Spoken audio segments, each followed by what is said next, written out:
Após o colapso do Terceiro Reich e a subsequente captura de muitos de seus líderes, surgiu uma grande incógnita sobre o destino de suas posses pessoais.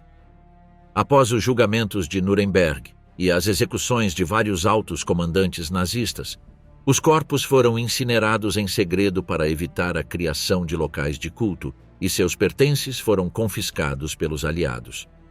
Algumas dessas peças passaram para museus ou arquivos históricos, mas muitas outras, com o passar do tempo, acabaram no mercado negro ou em leilões, onde objetos com um passado sinistro atraíram colecionadores dispostos a pagar somas exorbitantes.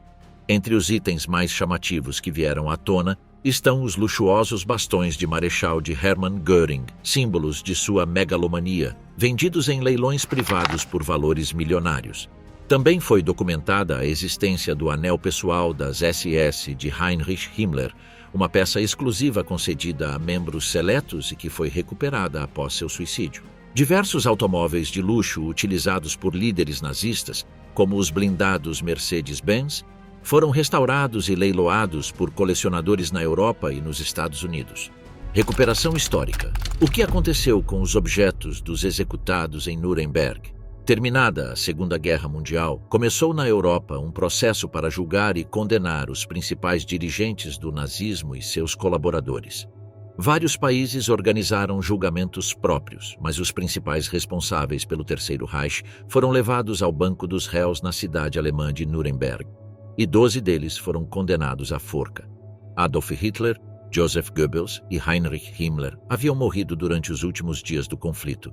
Então, os flashes da imprensa internacional se voltaram para Hermann Göring, comandante supremo da Luftwaffe, isto é, a Força Aérea Alemã, presidente do Reichstag e oficialmente sucessor de Hitler até poucos dias antes da morte do Führer.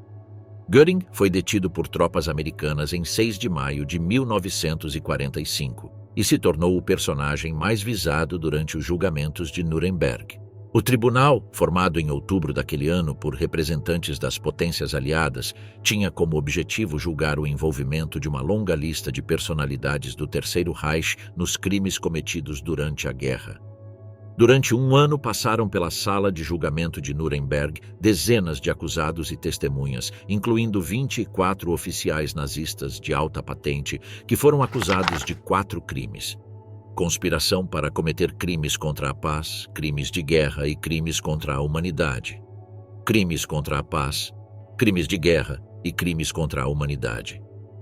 Desses 24 líderes do regime, uma dúzia foi condenada à morte: Göring, Ribbentrop, Keitel, Kaltenbrunner, Rosenberg, Frank, Frick, Streicher, Sauckel, Jodl, Seyss-Inquart e Bormann. Este último, secretário de Hitler e chefe do partido, foi julgado in absentia, pois encontrava-se desaparecido e posteriormente soube-se que havia morrido ao tentar fugir de Berlim. Desde o anúncio da sentença até a execução passaram-se 2 semanas. Todos apelaram para reverter a pena de morte ou, no caso de que fosse mantida, que fossem executados por fuzilamento, pois a forca era considerada uma morte desonrosa. Em 11 de outubro, o tribunal rejeitou os recursos e manteve as sentenças.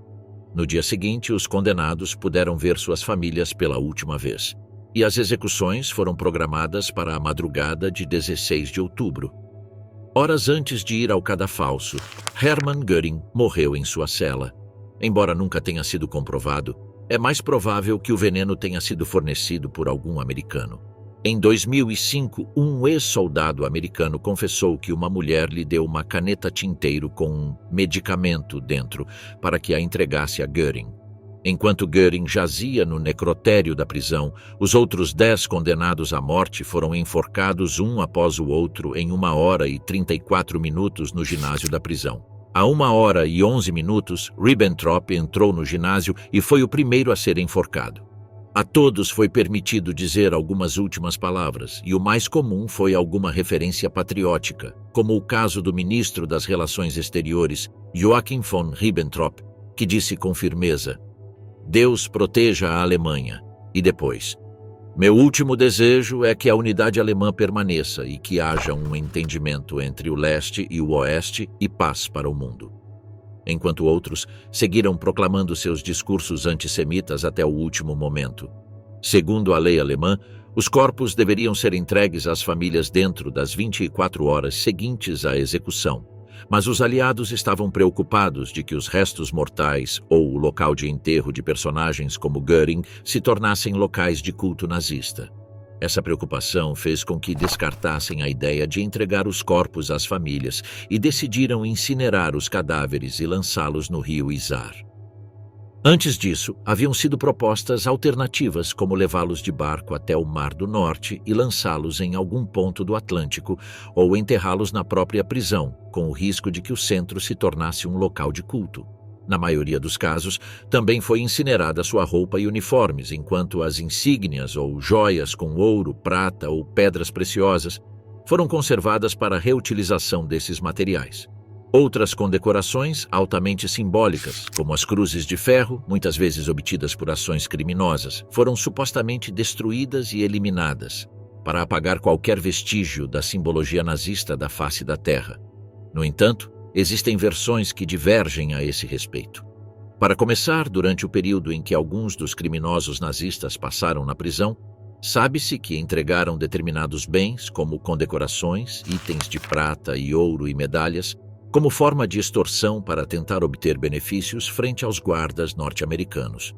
Por outro lado, não há comprovação de que todos os elementos preciosos capturados pelos aliados tenham sido destruídos, como são prova evidente os bastões de comando de Göring e de outros generais nazistas, ou as espadas, adagas e anéis cerimoniais que Himmler concedia aos oficiais destacados das SS.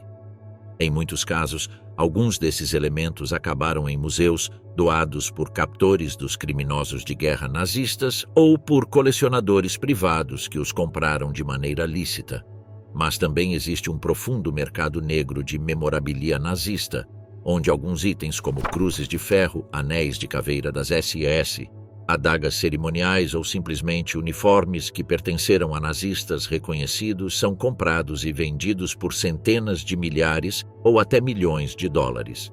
Como era de se esperar, a maioria desses colecionadores tem dinheiro suficiente para garantir sua privacidade, embora muitas vezes sejam perseguidos por organizações dedicadas a erradicar a simbologia fascista e nazista, já que são considerados elementos fetichistas que promovem o ódio e o antissemitismo. Ainda assim, há denúncias e relatos que localizam objetos pessoais dos julgados em Nuremberg em coleções privadas e que são utilizados em rituais em lojas maçônicas, na maçonaria ou em sociedades secretas, como a Skull and Bones americana. O Mandato do Mal, o impressionante bastão de marechal de campo de Göring, que custou centenas de milhares de dólares. Um dos objetos mais valiosos do nazismo, não apenas por seu grande valor econômico, mas também por seu poder simbólico, era o bastão de marechal de campo de Hermann Göring, chefe da Força Aérea Alemã e um dos principais líderes nazistas. O bastão ou vara de comando tem sua origem na vara que os cônsules de Roma recebiam e que representava o comando supremo sobre cada uma das varas de comando do feixe das tribos romanas que compunham o povo romano. Com o tempo, estas foram estendidas aos legados romanos com autoridade civil e militar nas províncias do Império. Embora também existam registros anteriores que datam da época da Grécia Clássica. Isso está documentado, por exemplo, no exército de Esparta, sobre o qual Plutarco informa que o general Gilipo, durante o cerco de Siracusa em 414 a.C., assumiu o cargo unicamente ao receber seu bastão de comando e sua capa de general. Mas no início do século XX, os bastões e varas de comando voltaram a se tornar um símbolo para os movimentos políticos ligados ao fascismo. De fato, o termo fascismo provém das faces, bastões ou varas inofensivas que os guarda-costas dos dignitários romanos utilizavam para indicar o alto escalão de seus protegidos. Posteriormente foi adicionada uma pequena machadinha na ponta, mas nunca foram utilizadas como armas. No máximo, eram usadas para golpear as pessoas comuns para que abrissem caminho aos nobres. Mussolini adotou o símbolo das faces para criar o fascismo, e Hitler copiou seu critério. Por isso, após 1935, a Wehrmacht alemã e o Reich voltaram a entregar bastões de marechal de campo a seus generais mais importantes. A maioria desses bastões foi confiscada pelos aliados durante o final da Segunda Guerra Mundial. e hoje são exibidos em museus nos Estados Unidos, enquanto outros foram desmontados e vendidos por seus materiais preciosos, como ouro, prata e pedras preciosas. No caso dos menos conhecidos, circularam pelo mercado negro de memorabilia nazista durante décadas e costumam ser objetos muito cobiçados por colecionadores de artefatos históricos. O primeiro bastão entregue por Hitler foi ao marechal de campo Werner von Blomberg. O cabo deste bastão era coberto de veludo azul claro. Atualmente encontra-se no Museu Nacional de História Americana em Washington, D.C. Depois, Hitler entregou o primeiro bastão da Força Aérea a Hermann Göring, após sua promoção a marechal de campo. Embora seu design fosse semelhante ao do bastão de Blomberg, com uma haste de veludo azul claro, incorporava os símbolos da cruz de balcão da Força Aérea. Além disso, as tampas das extremidades tinham incrustações de numerosos pequenos diamantes. Atualmente, está preservado no Museu Nacional de Infantaria de Fort Moore, Geórgia. O bastão seguinte entregue foi o do grande almirante Erich Heider. O cabo desse bastão era coberto de veludo azul escuro. Diferenciava-se dos outros bastões por ter um padrão de elos de corrente costurado sobre as cruzes, águias e âncoras. Ao final da guerra, disse que o bastão foi desmontado e vendido em peças, já que seus materiais tinham um valor altíssimo. No verão de 1940, 9 bastões militares foram entregues a marechais de campo recém-promovidos. Os cabos dos bastões estavam revestidos de veludo vermelho e se diferenciavam apenas pelas inscrições identificativas nas extremidades. Posteriormente, mais 8 bastões desse estilo foram entregues a outros marechais de campo após suas promoções. O primeiro grupo foi fabricado por um valor que hoje equivaleria a cerca de 40 mil euros cada um. A maioria desses bastões encontra-se atualmente em museus ou coleções privadas. No verão de 1940, 3 bastões da Força Aérea foram entregues. Estavam cobertos de veludo azul e tinham o design da cruz de balcão, diferenciando-se unicamente nas inscrições individuais nas extremidades. Outro bastão desse estilo foi entregue em 1943. Os bastões da Força Aérea de 1940 foram ligeiramente mais caros de fabricar do que os do Exército de 1940. O único bastão de comando naval adicional foi concedido ao grande almirante Karl Dönitz. Tinha uma haste de veludo azul e incorporava o símbolo de um submarino em uma das extremidades. Atualmente, encontra-se no Museu do Regimento de Shropshire, em Shrewsbury, Reino Unido, e foi doado pelo Major-General J.A.B. Churcher, que capturou Dönitz ao final da guerra e tomou o bastão de comando. Mas entre todos esses bastões entregues por Hitler, um se destacava. Tratava-se do único bastão de Reichsmarschall, que foi presenteado a Hermann Göring quando recebeu o título de ser o único Marechal do Reich, o mais alto posto nas forças militares, em uma cerimônia de promoção realizada na Ópera Kroll de Berlim em 19 de julho de 1940. Embora seu aspecto fosse semelhante ao dos demais bastões de 1940, sua diferença estava em seu valor intrínseco, já que incorporava materiais excepcionais, além dos típicos materiais preciosos. O cabo era de marfim de elefante branco, e não de metal revestido de veludo. As tampas das extremidades incorporavam platina na faixa de inscrição e mais de 600 pequenos diamantes. O bastão foi fabricado por um valor que hoje equivaleria a aproximadamente 150 mil euros, uma pequena fortuna. Provavelmente é um dos objetos mais cobiçados pelos grandes colecionadores de memorabilia nazista, devido ao fato de ser um objeto único e insubstituível. No entanto, foi confiscado pelos aliados e atualmente está guardado e em exposição no Museu de West Point do Exército dos Estados Unidos, em Highland Falls, Nova York. O Ganso Azul. A história por trás do lendário carro de Göring que sobreviveu até os nossos dias. Em 1936, a Mercedes-Benz apresentou o modelo especial 540K, denominado 540Ks, um carro de grande turismo extremamente luxuoso, baseado em um chassi com distância entre eixos reduzida de 2.980 milímetros e com uma carroceria cuidadosamente elaborada, já que seria utilizado principalmente pelas cúpulas do Partido Nacional Socialista. Seu preço era bastante elevado, 28 mil marcos alemães, o que se relacionava tanto com sua excelente fabricação quanto com sua raridade, já que apenas 32 unidades desse automóvel de luxo foram produzidas. Em 1937, o marechal do Reich Hermann Göring encomendou um 540K em sua cor favorita, um tom de cobalto muito sóbrio que era conhecido como azul da Luftwaffe, pois era a cor de identificação da Força Aérea Alemã. A maioria dos 540 mil da época era preta, verde ou vermelha, por isso o chamativo carro de Göring recebeu imediatamente um apelido: o Ganso Azul, já que era muito elegante e possuía um capô muito alongado, como o pescoço do animal. Göring era frequentemente fotografado no carro que trazia o brasão de sua família pintado nas portas e placas douradas em várias partes, como no porta-luvas. Há quem assegure que Göring não pagou pelo Ganso Azul, mas que o carro foi um presente de Hitler, segundo uma placa dourada fixada na porta do porta-luvas. O carro contava com todo o conforto da época. Possuía vidros à prova de balas, as laterais também eram blindadas e a carroceria era reforçada, a ponto de se dizer que podia resistir à explosão de uma bomba. No entanto, houve um problema inesperado na entrega. Göring não cabia no carro.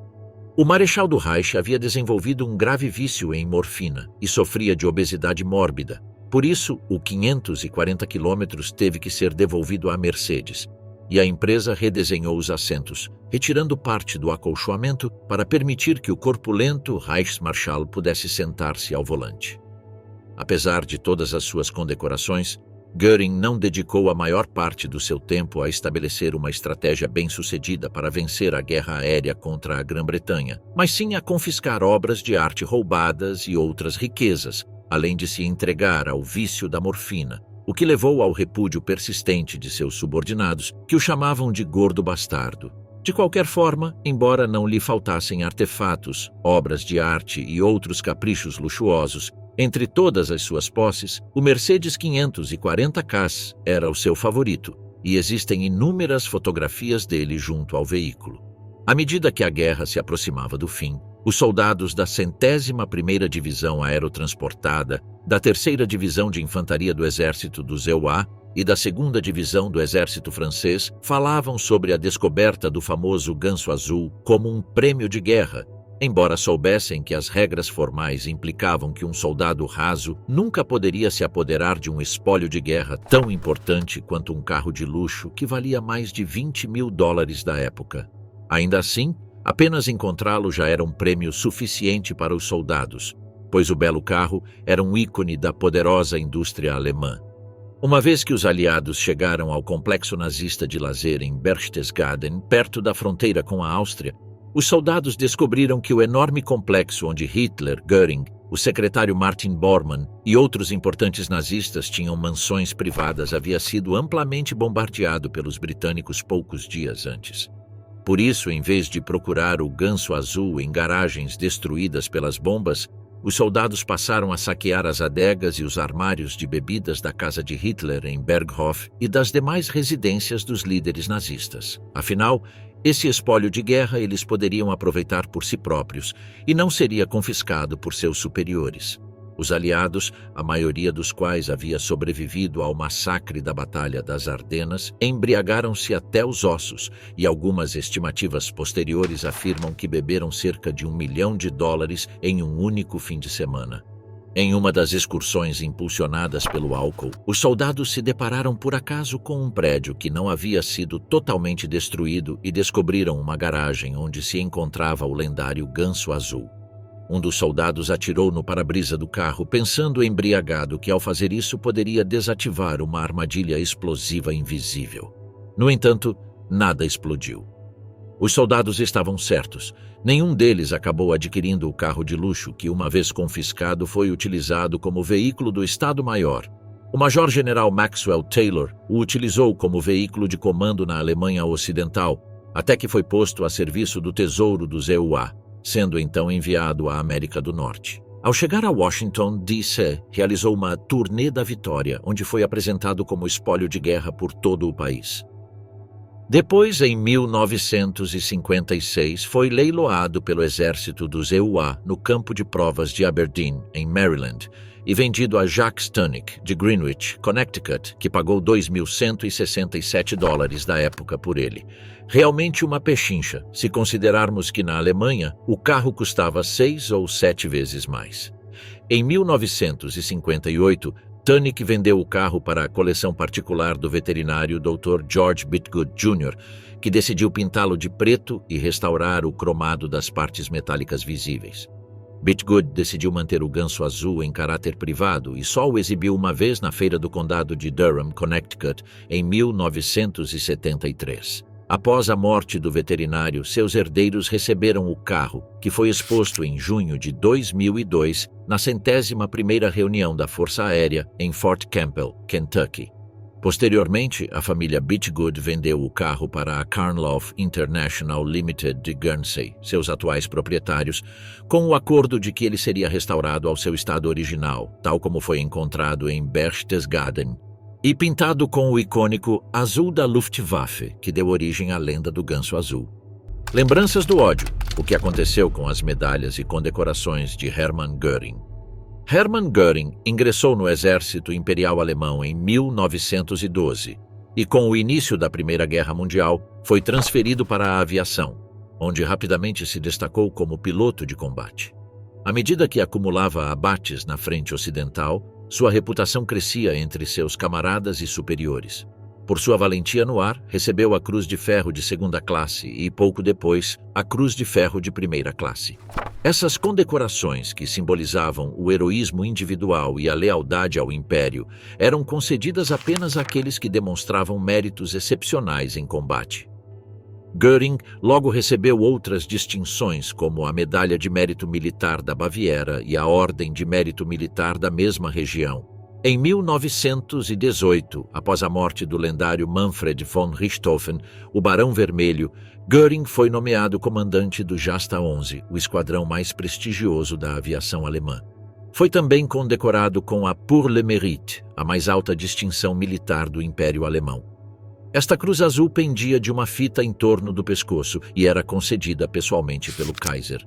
A versão concedida a Göring levava seu nome gravado no verso, como era costume nas últimas entregas. É importante destacar que, durante esses anos, obter a Pour le Mérite, também conhecida como Blue Max por sua cor azul, implicava a obrigatoriedade de usá-la constantemente em público. Embora existisse desde 1740, esta condecoração tornou-se famosa internacionalmente durante a Primeira Guerra Mundial, já que, embora pudesse ser concedida a qualquer oficial militar, seus condecorados mais célebres foram os pilotos de combate, os primeiros ases da história, o que aumentou muito o valor simbólico da medalha por mérito. Na guerra aérea, um piloto de caça era inicialmente nomeado para o prêmio após abater 8 aviões inimigos. O As Max Immelmann foi o primeiro piloto a receber a condecoração, e a partir daí, a Blue Max passou a ser conhecida e cobiçada entre os demais pilotos. A condecoração tornou-se tão importante que o número de aviões abatidos necessário para se candidatar à medalha aumentou constantemente ao longo da guerra, até que no final do conflito exigia-se a derrubada de 20 aviões inimigos, uma verdadeira façanha. Mesmo assim, a condecoração não perdeu seu caráter elitista e aristocrático. 1/3 dos condecorados na Primeira Guerra Mundial eram generais ou almirantes. Göring recebeu o prêmio em 1918 por ter abatido 20 inimigos, encerrando a guerra com 22 vitórias aéreas. Com o fim da guerra, Göring conservou suas condecorações como símbolos pessoais de prestígio. Algumas delas, como a Pour le Mérite, ficaram envoltas por uma aura quase sagrada entre os círculos nacionalistas na Alemanha derrotada. Com a chegada do nazismo ao poder em 1933, Göring tornou-se uma das figuras mais poderosas do regime. Fundador da Gestapo, comandante supremo da Luftwaffe e designado como sucessor de Hitler, seu uniforme começou a se encher de novas medalhas, cuidadosamente desenhadas para representar a suposta glória do Reich renascido. Entre as primeiras de sua coleção estava a Cruz de Sangue, uma distinção criada para aqueles que participaram do fracassado golpe de Estado de 1923. Göring, ferido a bala naquela ocasião, foi um dos primeiros a recebê-la. Mais tarde foi condecorado com a insígnia de ouro do Partido Nazista, reservada a membros veteranos com méritos ideológicos e políticos significativos. Durante os anos de expansão territorial, Göring também recebeu a Medalha dos Sudetos e a Medalha da Anexação da Áustria, símbolos da anexação pacífica. ainda que posteriormente violenta, de territórios à Alemanha nazista. À medida que seu poder se consolidava, as condecorações começaram a refletir não só feitos militares, mas também seu papel central na máquina do regime. Como comandante da Luftwaffe, foi-lhe concedida a Cruz ao Mérito Militar com espadas e diamantes, uma distinção criada pelo próprio regime. Também recebeu a Grande Cruz da Cruz de Ferro, uma variante extremamente rara e simbólica. Apenas 2 pessoas a receberam durante o Terceiro Reich, Hitler e ele. O uniforme de Göring, feito sob medida e em diferentes tons de azul, era uma vitrine ambulante de honrarias. Suas medalhas se estendiam em várias fileiras sobre o peito e o cinturão, coroadas por cruzes em miniatura penduradas no pescoço. Mais do que um reconhecimento militar, as condecorações haviam se transformado numa encenação de sua vaidade e de sua posição quase principesca dentro do Estado nazista. Com o colapso do Terceiro Reich em 1945, o destino das posses pessoais de seus líderes tornou-se uma história de dispersão, saque e ocultamento. Quando Göring foi capturado pelas forças americanas em maio de 1945, trazia consigo apenas uma pequena seleção de condecorações. A maioria de seus tesouros, incluindo uniformes, espadas cerimoniais, bastões de comando e numerosas medalhas, havia sido enviada previamente para locais seguros ou escondida em propriedades privadas. Durante sua reclusão em Nuremberg, Göring conseguiu conservar algumas poucas medalhas, embora tenha sido-lhe retirado o direito de usá-las publicamente. As imagens do julgamento o mostram sem seus ostentosos uniformes, mas ainda tentando impor presença através de sua postura. Finalmente, morreu na madrugada de 15 de outubro de 1946, antes de ser executado. Muitas de suas condecorações originais, especialmente aquelas que estavam com ele em Nuremberg, foram confiscadas pelo Exército dos Estados Unidos. Durante os interrogatórios e sua estadia no quartel-general dos Aliados, algumas dessas medalhas foram catalogadas, fotografadas e enviadas a coleções militares oficiais, como a do Museu do Exército em West Point ou o Museu da Força Aérea Real em Londres, embora tenha se apontado que algumas das medalhas em exposição poderiam ser réplicas fiéis. Outras simplesmente desapareceram, vítimas de saque ou do mercado negro de objetos nazistas que floresceu nos anos do pós-guerra. Sabe-se que várias de suas medalhas mais valiosas, incluindo sua Pour le Mérite, foram vistas pela última vez nas mãos de oficiais americanos que as levaram como lembranças ou pequenos espólios de guerra. Anos depois, algumas reapareceram em leilões privados, embora sua autenticidade seja contestada por especialistas. A falta de documentação oficial e a proliferação de réplicas dificultam o rastreamento exato. Parte do arquivo pessoal de Göring, incluindo fotografias em que ostentava suas medalhas, foi recuperado e classificado pelos aliados. Nessas imagens, conservadas em arquivos históricos, é possível ver com detalhes os conjuntos de insígnias que utilizava segundo a ocasião, de gala, de campanha ou em funções diplomáticas. Nas décadas posteriores, certos objetos atribuídos à sua propriedade foram leiloados por casas como a Hermann Histórica, na Alemanha, ou pela internet após a década de 1990, embora raramente tenham sido apresentadas provas irrefutáveis de autenticidade. Um exemplo notável é a réplica da Pour le Mérite, que teria pertencido a ele e que apareceu em uma coleção privada na Suíça nos anos de 1980. No entanto, sua procedência nunca foi confirmada, e muitos especialistas acreditam que os objetos autênticos foram destruídos, enterrados ou confiscados por agentes soviéticos sem qualquer documentação. A Grande Cruz da Cruz de Ferro, por sua raridade, tem sido objeto de intenso debate. Diversas fontes sugerem que a medalha foi roubada ou destruída, embora exista a teoria de que foi levada aos Estados Unidos junto com outros objetos confiscados do Reichsmarschall. Contudo, nenhum museu confirmou sua posse. O governo alemão atual proíbe a exibição pública de condecorações nazistas que contenham símbolos do Terceiro Reich, o que dificulta sua exposição e registro. Nos museus militares, como o Deutsches Historisches Museum em Berlim ou o Imperial War Museum em Londres, são exibidas condecorações semelhantes, mas nenhuma foi oficialmente identificada como pertencente a Göring. Seu uniforme cerimonial repleto de medalhas e projetado para aparições no Reichstag foi capturado por soldados americanos e mais tarde levado para Fort Meade, Maryland. Lá permanece armazenado, sem exibição permanente, como parte do arquivo histórico militar do governo dos Estados Unidos. A ferrovia mais cara do Reich, o opulento Sonderzug Asien de Göring.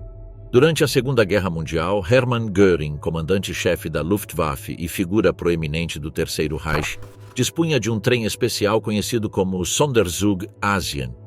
Esse comboio não servia apenas como meio de transporte, mas também como quartel-general móvel e símbolo de seu status dentro do regime nazista. Na verdade, todos os nazistas de alto escalão tinham seus próprios trens, conhecidos como Sonderzugs, ou seja, ferrovias especiais, sendo o mais conhecido o que era utilizado por Hitler, o Führer Sonderzug. No entanto, a diferença entre o trem de Göring e os dos demais altos funcionários do Partido Nacional Socialista é que boa parte de seu trem especial conseguiu ser preservada. O codinome Asien, que denominava o trem de Göring, foi utilizado de 1º de setembro de 1939 até 31 de janeiro de 1943. Posteriormente, a partir de 1º de fevereiro de 1943, o trem foi renomeado como Pommern 1, enquanto um trem auxiliar para pessoal e veículos recebeu o nome de Pommern 2. O Sonderzug Asien era composto por aproximadamente 15 vagões, embora sua configuração exata variasse conforme as necessidades. Entre os componentes de destaque encontravam-se vagões de defesa antiaérea, ou Flakwagen, que ficavam posicionados em ambas as extremidades do trem, equipados com canhões antiaéreos para proteção tanto contra aeronaves pequenas quanto contra bombardeiros. Vagões geradores, que forneciam energia elétrica ao trem quando este estava estacionado, garantindo o funcionamento dos sistemas essenciais. Vagões-salão e dormitórios, que incluíam o salão principal de Göring, dormitórios para o pessoal e áreas de descanso. O vagão-restaurante, ou Salonspeisewagen, era extremamente luxuoso e contava com 2 salas de jantar e cozinhas, decorado com madeiras nobres e equipado com eletrodomésticos modernos para a época. Naturalmente, tratando-se de um dos generais mais importantes do Reich, o Sonderzug Asien também contava com um vagão de conferências, que servia como centro de comando móvel e normalmente era utilizado para reuniões estratégicas e planejamento militar, incluindo instrumentos como rádios, mapas e outras ferramentas de comunicação e planejamento. Por fim, o trem também possuía um vagão-banheiro, um vagão de imprensa e outros espaços funcionais, refletindo a importância da mobilidade e do conforto para as operações de alto escalão do Terceiro Reich. O Sonderzug Asien tinha múltiplos propósitos, sendo o principal funcionar como quartel-general móvel durante os momentos mais críticos da guerra, permitindo a Göring supervisionar operações militares e tomar decisões estratégicas enquanto se deslocava por territórios ocupados. Como mencionado anteriormente, Göring tinha um profundo amor pelo luxo, pela opulência e pela arte, de modo que seu trem também servia como transporte de obras de arte saqueadas. O Sonderzug foi utilizado para transportar obras de arte e objetos de valor confiscados na Europa ocupada, além de outros bens como moedas e lingotes de ouro e prata. Por fim, Hitler decidiu implementar esses trens especiais como um símbolo de poder. A opulência do trem refletia o status de Göring dentro do regime nazista, servindo como uma extensão de sua imagem pública. O trem realizava viagens frequentes entre Berlim e o quartel-general de Göring, conhecido como Jägerhof, localizado próximo a Rastenburg, na Prússia Oriental. Também foi utilizado para visitas a frentes de batalha e outras missões oficiais. Com o colapso do Terceiro Reich em 1945, o destino do Sonderzug Asien tornou-se incerto. Alguns de seus vagões foram capturados pelas forças aliadas, enquanto outros foram reutilizados ou desmontados nos anos seguintes à guerra. Um dos vagões de defesa antiaérea foi identificado em Delitzsch, Saxônia, e posteriormente convertido em um vagão sanitário para o trem estatal da República Democrática Alemã na década de 1970. Apesar dos esforços para rastrear e preservar partes do trem, grande parte de sua estrutura original foi perdida ou permanece com paradeiro desconhecido. No entanto, o Sonderzug Asien continua sendo um testemunho do uso da infraestrutura ferroviária pelo regime nazista para fins militares, logísticos e propagandísticos. A arte do mal. As caríssimas armas gravadas de Heinrich Himmler. Os objetos recuperados da Segunda Guerra Mundial, especialmente aqueles que pertenceram ou estão estreitamente vinculados a altos funcionários nazistas, costumam ser objetos de culto por certos entusiastas da história e colecionadores ligados a ideologias fascistas. E entre os objetos mais desejados encontram-se as curiosas pistolas de Heinrich Himmler. Não é que fossem pistolas que ele utilizava regularmente, já que a maioria dos nazistas, especialmente no final da guerra, carregava a arma que estivesse disponível, mas sim aquelas pistolas de mão que eram criadas como reconhecimentos ou presentes especiais para alguns oficiais destacados das SS. Antes de nos aprofundarmos nos modelos, por assim dizer, de maior produção, falaremos de uma arma de estilo cerimonial muito particular que pertenceu a Adolf Hitler. Em seu aniversário de 50 anos, em 1939, Adolf Hitler recebeu uma pistola Walther PP de 7,65 mm das mãos de Karl Walter, o famoso armeiro alemão. No entanto, não se tratava de uma Walther comum, e sim de uma feita em ouro, com decoração requintada, profusamente gravada e adornada. Nas empunhaduras de marfim branco lia-se a inscrição AH. A inscrição da arma, realizada inteiramente de maneira artesanal, indica que ela vinha de Walter, que presenteou pessoalmente o Führer com a peça, já que o líder havia equipado grande parte de seu exército com pistolas semiautomáticas Walther P-38 para substituir a Luger P-08, impulsionando enormemente a indústria de armamentos da empresa. Atualmente, estima-se que essa pistola de ouro poderia alcançar um valor próximo a $1 milhão. Supostamente, a arma foi descoberta pelo primeiro-tenente do exército dos Ewaira Palm no antigo apartamento de Hitler em Munique no final de abril de 1945. No entanto, na década de 1980 foi vendida a um colecionador privado por $114 mil da época. Adentrando já nas pistolas vinculadas ao Reichsführer das SS, devemos primeiro mencionar a famosa Sauer 38H, assinada por Heinrich Himmler. Essas pistolas de tiro foram produzidas durante os últimos anos do nazismo, antes que os esforços de guerra obrigassem a redução das operações de armamento. Conhecida pelos colecionadores como o modelo 38 HHJP Sauer & Son Heinrich Himmler, é uma pistola extremamente rara e que foi utilizada em concursos de tiro. Supostamente, essas pistolas eram entregues a atiradores de elite alemães que alcançavam 100 abates confirmados, como se fosse uma versão mais brutal da medalha Pour le Mérite. Ainda que se acredite que cerca de 100 dessas pistolas tenham sido feitas, apenas 5 exemplares são conhecidos, e um deles foi capturado na casa de Hitler em Berchtesgaden, onde ele também teria recebido uma como presente do chefe das SS. Alguns dos modelos recuperados foram leiloados e as últimas vendas públicas ultrapassaram os $80 mil. Quanto às suas características técnicas, esse modelo exclusivo 38 possui acabamento azul de alto brilho, com inscrição de apresentação no lado esquerdo da corrediça. O lado esquerdo da corrediça traz a inscrição Dem Scharfschützen, seguida de uma gravação em facsímile da assinatura H. Himmler, indicando que cada arma representava o favor do Reichsführer das SS. O lado direito da corrediça traz a legenda padrão de produção tardia da fábrica em 2 linhas, JP Sauer & Son Zulkau, 7,65 polegadas, localizada no lado oposto das pistolas de produção padrão. A corrediça é numerada internamente, coincidindo com a armação, e a pistola possui empunhaduras de plástico preto xadrez com o monograma Sauer em um círculo na empunhadura esquerda. Embora à primeira vista pareça uma pequena pistola comum, a assinatura gravada de Himmler e as pequenas diferenças em relação às Sauer 38 comuns fazem dela um dos objetos mais cobiçados por atiradores e colecionadores.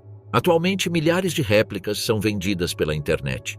No entanto, a Sauer 38 não foi a pistola mais exclusiva que levou à assinatura de Himmler. Esse lugar pertence a Walther PP H. Himmler, uma pistola gravada e trabalhada à mão, que era destinada a ser portada como condecoração ou em trajes de gala por figuras importantes do nazismo ou oficiais destacados das SS. Essas armas variaram ao longo dos anos. algumas com um trabalho semelhante ao da famosa pistola de ouro de Hitler, enquanto outras tinham gravação de um lado e inscrições do outro, além de detalhes e decorações que podiam variar. De qualquer forma, e considerando os modelos recuperados ou capturados após a guerra, podemos afirmar que as pistolas são em si uma autêntica obra-prima da gravura Walther, e todas levam o facsímile gravado da assinatura H. Himmler. A maioria dos modelos encontrados apresenta 98% de sua superfície metálica completamente gravada no profundo e tradicional estilo germânico de folha de carvalho e bolota, gravado com cinzel, com desenhos geométricos e bordas com padrão de trama cruzada sobre a câmara do cano. A única seção lisa é a curva superior da parte dianteira da empunhadura. O lado direito da armação, a corrediça e o cano exibem a tradicional marca de prova de disparo comercial Águia N, do período nazista. Está equipada com um jogo de empunhaduras em um belo tom marrom médio envelhecido, com veios magníficos. A empunhadura superior esquerda ostenta uma pequena insígnia SS esmaltada em preto, incrustada no painel, e a parte inferior apresenta uma placa retangular dourada com a assinatura e inscrição H. Himmler. A empunhadura direita também exibe um pequeno emblema dourado de águia nazista de asas abertas. Naturalmente, hoje em dia, é extremamente difícil encontrar versões originais dessas armas, e a grande maioria são réplicas com variados níveis de artesanato e qualidade. Aquelas poucas originais foram vendidas a colecionadores privados por dezenas de milhares de dólares e às vezes são apresentadas em museus ou exposições de armamento histórico. O grande Mercedes de Himmler, a limusina blindada utilizada pelo chefe das SS. Entre 1930 e 1943, a Mercedes-Benz produziu o modelo 770, conhecido como Grande Mercedes, uma limusina de luxo destinada a chefes de Estado, monarcas e altos funcionários. O seu design imponente e tecnologia avançada tornaram-no num símbolo de poder e prestígio. A primeira série, denominada W07, foi introduzida em 1930 e contava com um motor de 8 cilindros em linha de 7,7 litros, capaz de produzir 150 cavalos de potência sem sobrealimentação e até 200 com um supercompressor do tipo Roots. Este modelo atingia velocidades até 160 km por hora. A segunda série, W150, lançada em 1938, apresentava melhorias no chassi, na suspensão e na blindagem, adaptando-se às crescentes necessidades de segurança da época. Estas limusinas eram utilizadas por figuras como Adolf Hitler, Hermann Göring e Heinrich Himmler, bem como por líderes estrangeiros aliados do Terceiro Reich. O Mercedes-Benz 770K destacava-se pela sua engenharia avançada e medidas de segurança excepcionais para a época. O modelo W150 incorporava um motor de 8 cilindros em linha de 7,7 litros com supercompressor, produzindo aproximadamente 230 cavalos de potência. Apesar do seu peso, que podia ultrapassar as 4,5 toneladas devido à blindagem, atingia velocidades até 170 km por hora, embora fosse recomendado limitar a velocidade a 80 km por hora para preservar os pneus. A blindagem incluía aço de 18 mm na carroçaria, vidro à prova de balas com até 40 mm de espessura e um piso reforçado para resistir a minas. Além disso, dispunha de um painel de aço retrátil atrás do banco traseiro para proteger os ocupantes de ataques pela retaguarda. O sistema de aquecimento conduzia ar quente através de condutas até ao para-brisas para evitar o embaciamento. Um dos exemplares mais notáveis do 770K foi atribuído a Heinrich Himmler, chefe das SS. Este veículo, entregue em 1933 à chancelaria do Reich, apresentava todas as características de blindagem mencionadas anteriormente. Além disso, incorporava um sistema de fecho centralizado e medidas adicionais de segurança. O automóvel foi utilizado por Himmler em diversas funções oficiais e permaneceu em serviço até ao final da guerra. No final do conflito, foi abandonado em Obersalzberg e posteriormente recuperado pelas forças aliadas. Com a queda do Terceiro Reich, Muitos dos Mercedes-Benz 770 utilizados por altos funcionários foram capturados pelas forças aliadas. Alguns foram utilizados pelos exércitos vencedores, enquanto outros passaram para as mãos de colecionadores privados ou museus. O veículo de Himmler foi recuperado e preservado e está exposto no Museu de Sinsheim, como parte de uma coleção de carros antigos ou de relevância histórica. Trata-se de uma peça histórica que oferece uma visão tangível do poder e da opulência do regime nazi. A sua conservação permite estudar e refletir sobre um período negro da história, recordando a importância da memória e da educação para evitar a repetição de tais acontecimentos. O capacete mais caro do mundo. Por que tem um valor tão elevado? Durante a Primeira Guerra Mundial, as elevadas taxas de ferimentos cranianos levaram o exército imperial alemão a substituir o tradicional Pickelhaube de couro por um capacete de aço mais eficaz. O resultado foi o Stahlhelm M 1916, desenhado pelo Dr. Friedrich Schwerd, do Instituto Técnico de Hannover. Inspirado no elmo medieval, oferecia uma proteção superior para a cabeça e pescoço. A sua introdução na Batalha de Verdun, em 1916, marcou uma diminuição significativa nas lesões na cabeça entre as tropas alemãs. Com a ascensão do Terceiro Reich, o Stahlhelm foi redesenhado para se adaptar às necessidades modernas. Em 1935, foi introduzido o modelo em 35, fabricado em aço cromo-níquel, com uma forma mais arredondada e sem as saliências laterais proeminentes do modelo anterior. Posteriormente, os modelos em 40 e em 42 incorporaram alterações para facilitar a produção em massa, como a eliminação de certos rebites e a simplificação do design. Estes capacetes foram fabricados em vários tamanhos, com pesos que variavam entre 810 e 1.230 gramas, dependendo do tamanho. O M35 apresentava rebites nos orifícios de ventilação, enquanto no M40 estes foram substituídos por relevos estampados para reduzir custos e melhorar a segurança. O M42 eliminou a borda enrolada, deixando a aresta sem dobra, o que simplificou ainda mais a produção. O Stahlhelm oferecia uma proteção superior contra estilhaços e fragmentos em comparação com outros capacetes da época. No entanto, apresentava certos inconvenientes. Os orifícios de ventilação podiam permitir a entrada de ar frio no inverno, e o seu design dificultava a audição, criando ecos ao falar. Além disso, o peso do capacete podia tornar-se desconfortável durante longos períodos de uso. Apesar destes defeitos, o Stahlhelm tornou-se um símbolo do soldado alemão, representando a disciplina e o poder do exército do Terceiro Reich. As Schutzstaffel, sob a liderança de Heinrich Himmler, adotaram o Stahlhelm como parte integrante do seu uniforme, mas com modificações distintivas. Nos primeiros anos, as SS reutilizaram capacetes M16 da Primeira Guerra Mundial, repintados de preto e adornados com insígnias específicas, como as runas SS e a Totenkopf ou caveira, símbolos que evocavam tanto o misticismo germânico como uma imagem de morte e poder. Estas insígnias não serviam apenas para identificar as unidades, mas também reforçavam a ideologia das SS como uma ordem elitista e temida. A Totenkopf, em particular, tinha raízes em unidades militares prussianas e foi reinterpretada pelas SS para simbolizar a sua conexão com uma suposta herança guerreira ancestral. No entanto, após a guerra, alguns historiadores apócrifos cunharam o termo capacetes de Himmler, usado para descrever certos capacetes associados diretamente a Heinrich Himmler ou a unidades das SS sob o seu comando.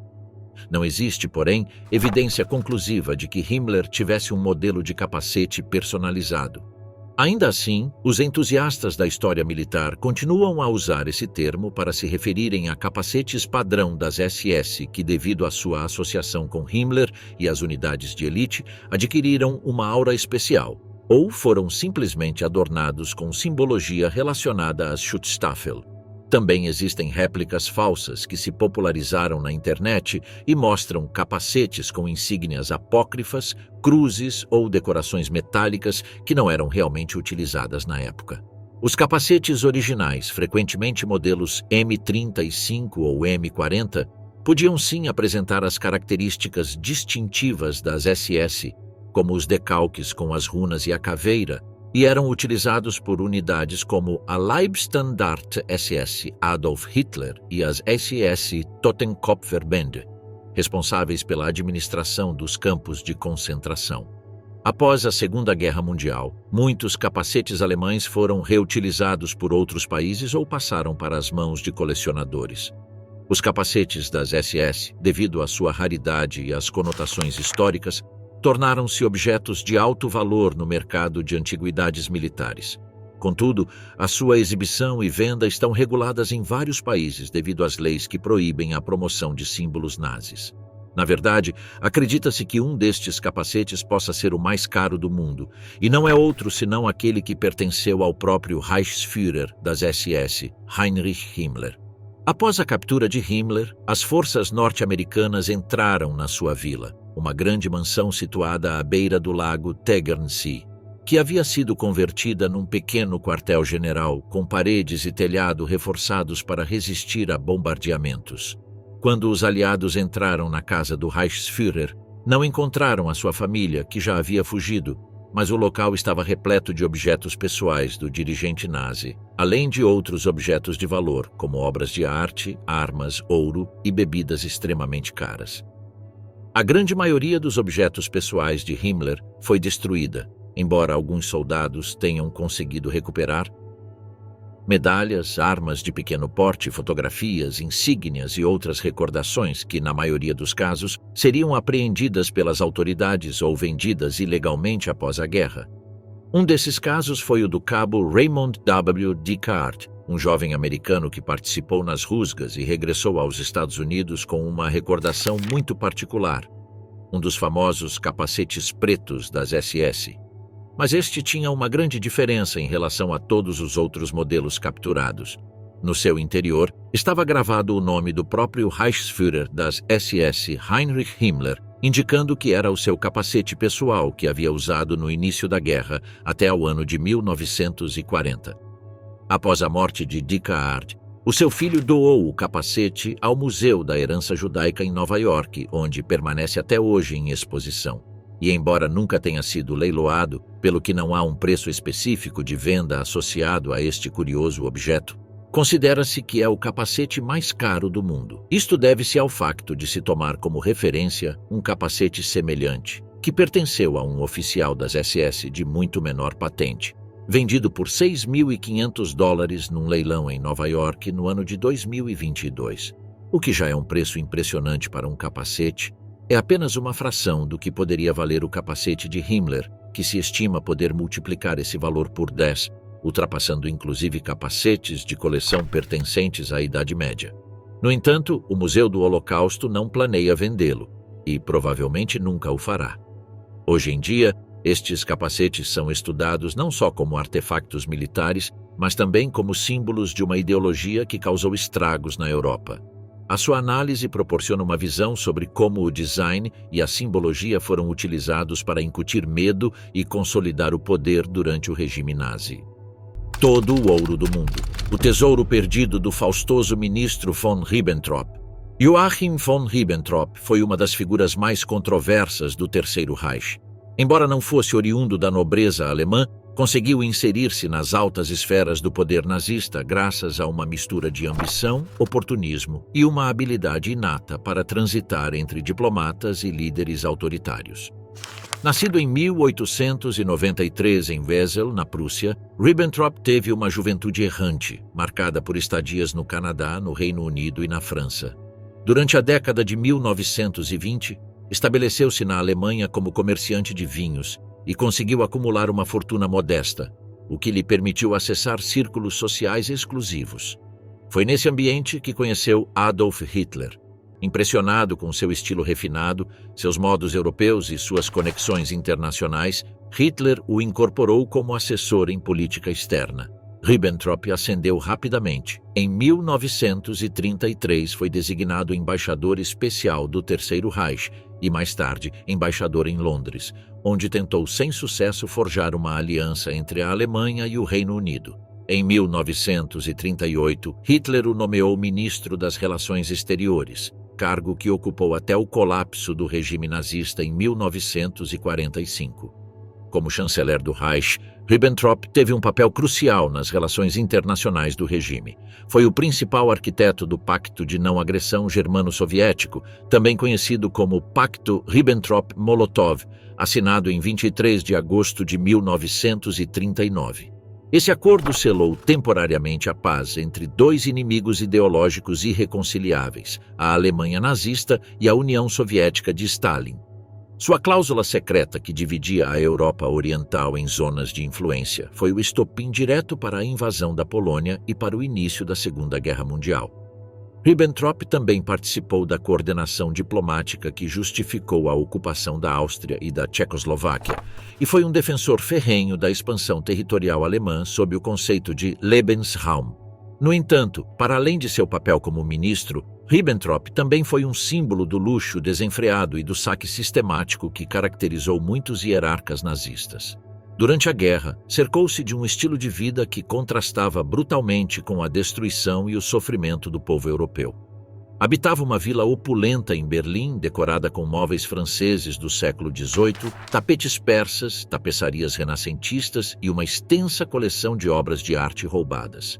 Sua adega pessoal continha mais de 400 garrafas de vinhos de alta qualidade, entre elas exemplares de Chateau Lafite e Chateau Margaux, confiscadas de coleções judaicas ou requisitadas na França durante a ocupação. Ribbentrop foi um dos principais beneficiários do programa de saque cultural orquestrado pelos nazistas. Cada vez que se assinava um tratado ou se inaugurava uma nova embaixada, ele exigia como presente diplomático alguma peça artística de valor, independentemente de sua procedência.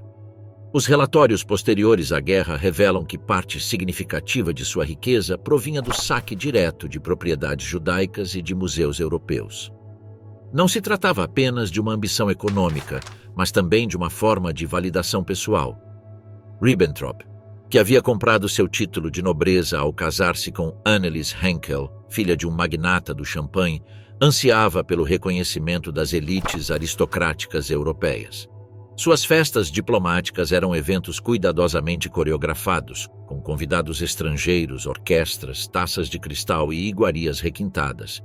Tudo enquanto nos campos de concentração se executavam crimes sistemáticos contra a humanidade. A queda do Terceiro Reich o alcançou em maio de 1945. Foi capturado por tropas britânicas e levado a julgamento perante o Tribunal Militar Internacional de Nuremberg. Durante o processo, Ribbentrop tentou minimizar sua responsabilidade, apresentando-se como um simples burocrata que obedecia ordens. Mas as evidências foram contundentes. Ele havia participado ativamente do planejamento de guerras de agressão, da implementação de políticas antissemitas e do saque cultural da Europa. Foi considerado culpado de todas as acusações, crimes contra a paz, crimes de guerra e crimes contra a humanidade. O tribunal determinou que seu papel como ministro das Relações Exteriores foi essencial para consolidar o domínio nazista sobre o continente. Em 16 de outubro de 1946, foi executado na forca. Ironicamente, o homem que durante anos brindou com taças de prata pelos sucessos do Terceiro Reich foi o primeiro a ser chamado ao cadafalso em Nuremberg. Tinha 53 anos. Após sua morte, muitos dos objetos que colecionou desapareceram misteriosamente. Apenas uma fração foi recuperada e devolvida a seus legítimos proprietários. O restante, presume-se, foi ocultado por seus colaboradores ou vendido no mercado negro de arte, onde ainda hoje alguns pesquisadores tentam rastrear seu paradeiro. Até hoje, continuam a surgir leilões informais onde se vendem talheres de prata, taças, medalhas e outros elementos vinculados a esse faustoso diplomata. No entanto, em 1946, os aliados encontraram o verdadeiro esconderijo de von Ribbentrop em um edifício que ele havia alugado ilegalmente. A pequena vila Schloss Fuschel, que era uma reserva de caça protegida, foi arrendada de maneira ilegal em 1939 ao ministro das Relações Exteriores da Alemanha nazista.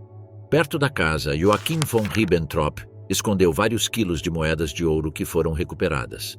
2 caixas de ferro com um valor nominal superior a $10.000 em moedas de ouro foram encontradas ali após a guerra por um morador local.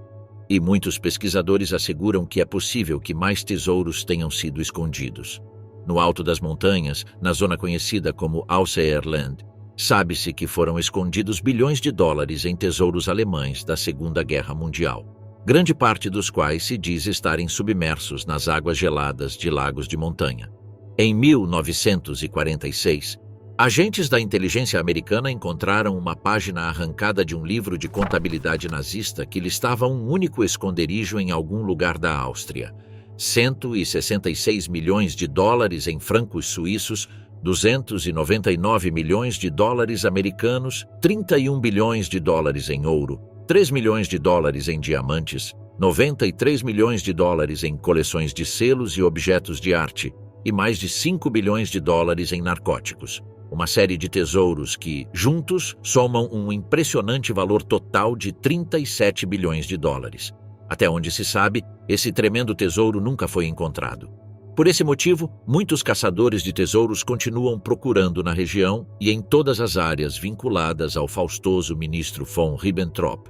Até o ano 2000, continuaram a aparecer condecorações, objetos pessoais de alto valor e trajes ou uniformes de gala utilizados pelo diplomata, motivo pelo qual os historiadores não perdem a esperança de que esses esconderijos ocultos venham à tona algum dia.